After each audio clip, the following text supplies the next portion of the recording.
creations too, such as costuming, illustrations, and more. Come visit us at magicalfantasy.com. Let's Talk About the Music is welcoming back Maximus on August 24th at 8 o'clock, which is also Shell's birthday celebration show. Maximus has some really cool news to share with us, so listen in, only on Let's Talk About the Music, starting at 8 o'clock, August 24th. Woohoo! Let's Talk About the Music is starting. What is Let's Talk About the Music, and why are you so excited about it? It's a podcast with controversial talk and a global mix of music. Oh, cool. How and where can I listen? Just go to letstalkaboutthemusic.com and click follow to be sure to get all the info about the bands that are playing and see their music videos. Then click on Spreaker or iTunes to listen live and even chat with other listeners and the host herself. What day and time is Let's Talk About the Music on? Every Wednesday night from 8 p.m. to midnight Pacific Standard Time. I think I'll tune in. Thanks for the info.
No. She's Christine Faulconer. I am Shells. This is Let's Talk About the Music.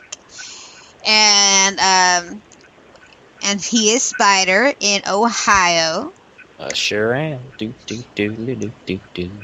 And if you're just tuning in, this is called Let's Talk About the Music, a humorous, controversial talk show.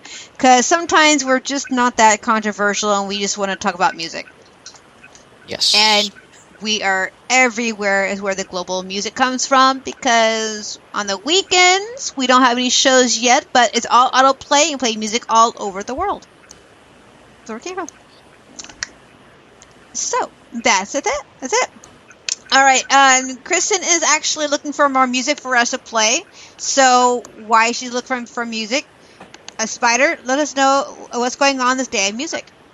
Yes, this is the Let's Stay in Music segment, where we take a look back at some musical history of the day. Pardon me while I get prepared here. This day in music, in 1962, Ringo Starr made his debut with the Beatles. And this would be the first appearance of the Beatles as the world would come to know them. John, Paul, George, and Ringo. Nice.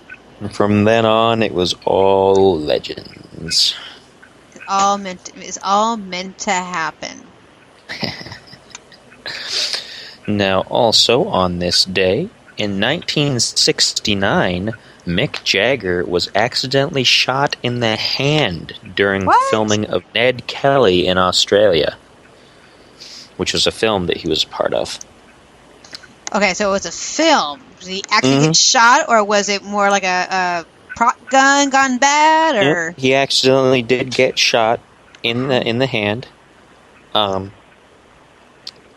so he had to take care of that.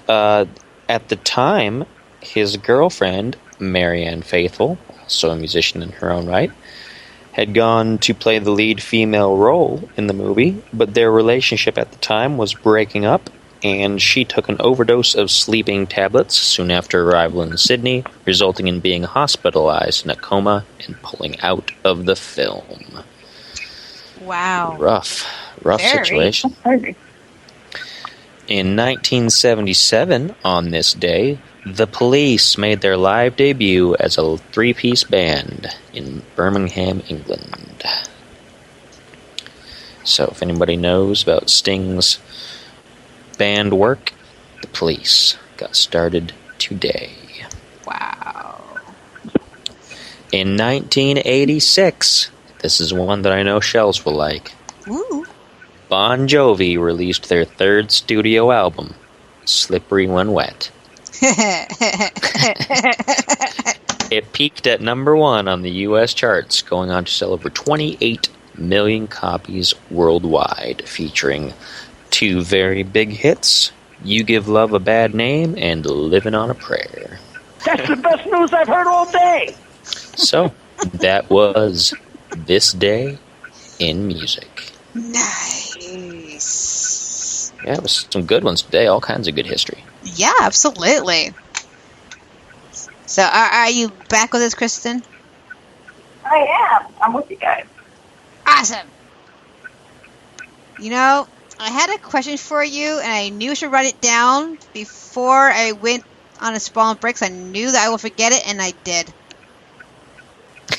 Uh-oh. Yeah. It was something, of course, it was something about music. Oh, I knew what it was. I remember. Do you write your own music? Or does any of your producers help you write it? Or do you co-write them? I write my own music. My lyrics are mine. Now, Really? Robert will come in and he will tweak it every once in a while. These are the things that we get fights about.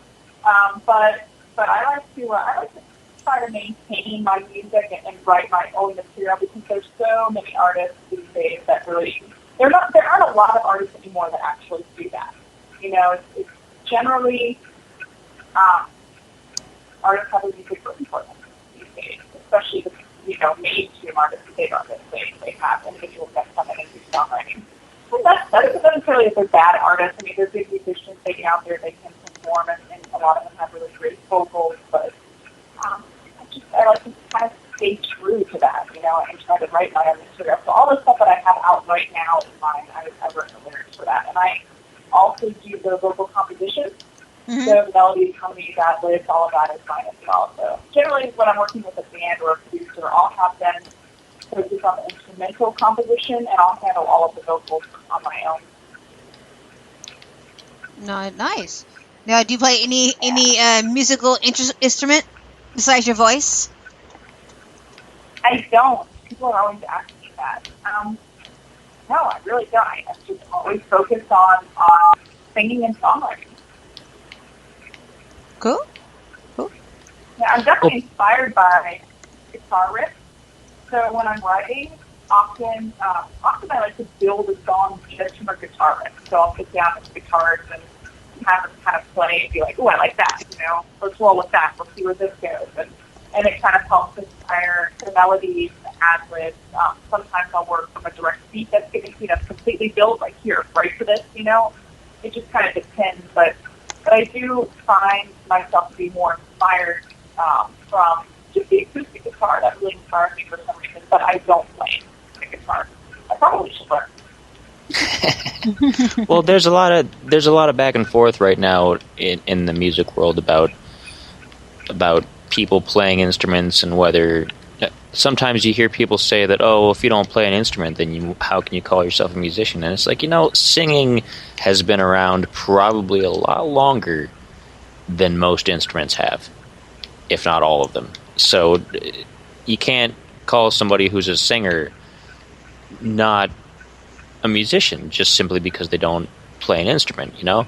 It's one of those overlooked kind of things where people just assume, oh yeah, anybody can sing, but, you know, they can't.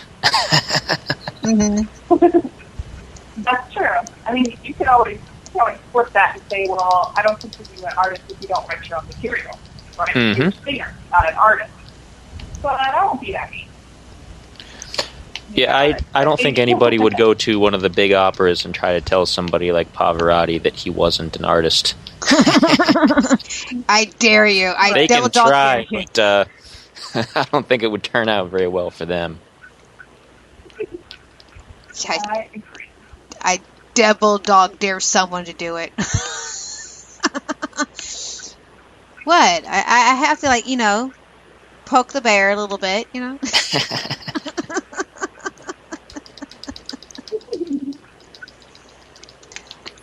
The chat room is a little bit silent all of a sudden.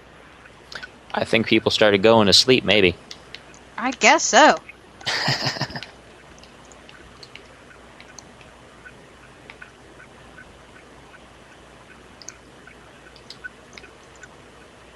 Okay. So you mentioned you're from Federal Way. Now, where all the states have you worked? Have you lived at? And did you start your music career from these places, or have you always started in California?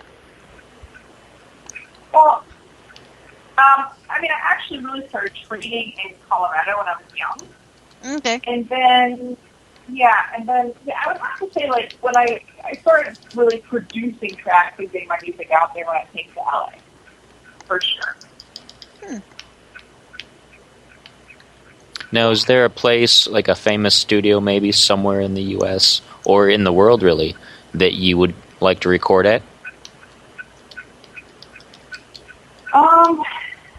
You know, I would love to record at any of the majors, really, like the studios that they work with. So Sony or Paramount, any of the big guys, because they have those, you know, ginormous studios that are just really beautiful, and from a technical sense, they really can tap in the sound and produce some really beautiful music on so many different levels. Plus, they have so many different instruments to work with, and the mic that you record with makes a huge difference when it comes to vocals. Oh, yeah. The way the sound is coming through, the way it's being recorded. So just kind of having that at my fingertips would be really fun to play with, having those types of resources. Mm-hmm. I would definitely take that for sure. Cool. Now, there's lots and lots of new and young musicians out there. So you have any kind of advice to give to them? My advice to young artists is, I mean, especially if you come into the city, you just have to be really careful, because a lot of people claim to be somebody that they're not, especially in the entertainment industry, not just music, but entertainment as a whole. Just be really smart, you know, keep your head on your shoulders and be realistic with what you want to do with your musical talent. If you want to pursue music, I would say absolutely go for your dreams. Don't let anything hold you back, but be realistic and, you know, really listen to your instincts when it comes to people. Because it takes a while. You have to kind of feed through the BS to get down to the people who really have the connections and really want to help you. Right, yeah, follow your gut. When you meet those people, yeah, follow your gut. Mm-hmm. And don't stop doing what you do. You know, do what you're passionate about. Do your music. And regardless of what level you make it on, as long as you're getting your music out there and you're enjoying the process, then you're succeeding. Because that's all it is.